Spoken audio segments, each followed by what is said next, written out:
کرے گی. میرے دوستوں نے اور دیا ہے یہ داؤد بٹ صاحب کا مسئلہ, پی پی شہید داؤد بٹ PP 102 فیصل آباد سے, ان کی لیڈ بنتی تھی مگر ان کو ہرا دیا گیا. یہ صرف ایک جگہ کا نہیں ہے, پورا پنڈی ڈویژن, پورا اسلام آباد آپ دیکھ لو. کل بھی انہوں نے کہا کہ جی ہم فارم 45 لائیں گے. آج تک میں صحافی بھائیوں سے پوچھتا ہوں کہ کیا میرے اپوننٹ نے یا اسلام آباد کے کسی حلقے والے نے یا مسلم لیگ نون کے کسی بندے نے فارم 45 آپ کے سامنے دکھائے ہیں؟ اگر نہیں دکھائے تو ان کی نظر کے لیے کہ آپ فارم 45 جعلی صحیح لے کر تو آؤ تاکہ آپ کے خلاف ہم پرچے کرانا شروع کریں. ہم تو انتظار کر رہے ہیں آپ لاؤ, لیکن یہ چور کبھی نہیں لائیں گے, اس لیے کہ چوری نہ صرف کی ہے بلکہ ڈاکہ زنی کی ہے. ان کو خود پتہ ہے, ان کے گھر والوں کو پتہ ہے, ان کے بچوں کو پتہ ہے. مجھے بتائیں کس منہ سے یہ لوگوں کا سامنا کریں گے؟ آج بھی وقت ہے کہ اپنی غلطیوں کی معافی مانگو. کون سے معافی مانگو؟ چلے جاؤ عمران خان کے پاس, وہ فتح مکہ پہ یقین رکھنے والا ہے, اس سے معافی مانگ لو, وہ تمہیں معاف کر دے گا. شکریہ سر.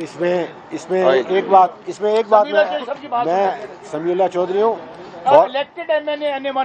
اور فارمر فوڈ منسٹر ہوں. میں صرف ایک بات کہنا چاہتا ہوں کہ میرا تعلق بہاولپور شہر سے ہے. بہاولپور میں ایک تاریخی مسجد ہے جسے جامعہ الصادق اس کا نام ہے. جامعہ صادق مسجد میں اپنے مخالفین سے کہتا ہوں کہ اپنے بچے لے کے آ جائیں اور قسم کھا لیں اپنے بچوں کی کہ وہ جیت گئے ہیں, میں اپنا کیس واپس لے لوں گا. بہاولپور نے عمران خان کو محبت کے ساتھ ووٹ دیے اور عمران خان بہاولپور سے جیتے ہیں, ان کے نمائندے جیتے ہیں, ہمارا پورا پینل جیتا ہے, 2 MPs 1 MNA. بہاولپور کے لوگوں نے جتوایا ہے, ہمارے مینڈیٹ پہ ڈاکہ ڈالا گیا ہے. اگر یہ اس طرح آ کے اپنی صفائی نہیں دیں گے تو ہم ہر قانون کا دروازہ کھٹکھٹائیں گے, اور جب تک ان کے عبرتناک انجام سے دوچار نہیں کریں گے ہم چین سے نہیں بیٹھیں گے. شکریہ. آپ نے قانون کا دروازہ کھٹکانے کا کہا ہے, قانون کو تو سارا کچھ پتہ ہے کہاں پہ کیا ہو رہا ہے, پھر کون سا قانون آپ کس دیکھیں جی, آج شعیب شاہین صاحب ہمارے ایڈوکیٹ ہیں, ہمارا ضیاء صاحب اور جویا صاحب ہمارے ایڈوکیٹ آج پیش ہوئے ہیں. انہیں بتایا, انہوں نے آج نوٹسز جاری کر دیے 5 تاریخ کے لیے. دیکھتے ہیں یہاں سے ہمیں انصاف ملتا ہے نہیں ملتا. ہم قانون کا ہر دروازہ کھٹکھٹائیں گے انشاءاللہ تعالی. منصف جو ہے نا, منصف, یہ اللہ کے ہاں بھی جواب دے ہیں, عوام کے سامنے بھی جواب دے ہیں, لیکن منصفوں کو بھی ایکسپوز قوم کر رہی ہے, دیکھ رہی ہے.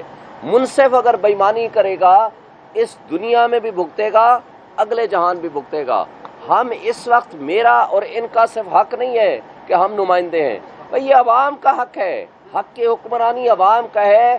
اس عوام کے حقوق پہ جو ڈاکہ ڈالے گا, میں تو شاید خیرات میں طارق فضل کو دے دیتا, لیکن خیرات اپنی چیز کی دی جا سکتی ہے, لیکن اگر کسی کی حق ہے جو عوام کا حق ہے تو وہ میں خیرات کی صورت میں بھی نہیں دوں گا انشاءاللہ. آخر میں وہ کہتے ہیں نا, آخر میں کہنے من ربوں کا, وہاں پتہ چلنا ہے کہ رب کون ہے. ابھی بھی میں کہہ رہی ہوں جو شیخ کے اندر کہہ رہے ہیں, خود ہی وکیل خود ہی مدعی, کس سے وکیل کریں اور کسے منصفی چاہیں, ابھی بھی وقت ہے, ابھی بھی وقت ہے.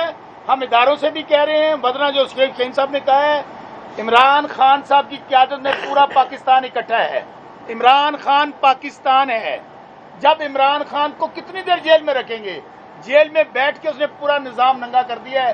ابھی وقت ہے, عمران خان صاحب سے بات کر لیجئے, اور اب یقین سمجھیے جب خان صاحب سے بات کر رہے ہوں گے آپ پاکستان سے بات کر رہے ہوں گے. بہت شکریہ.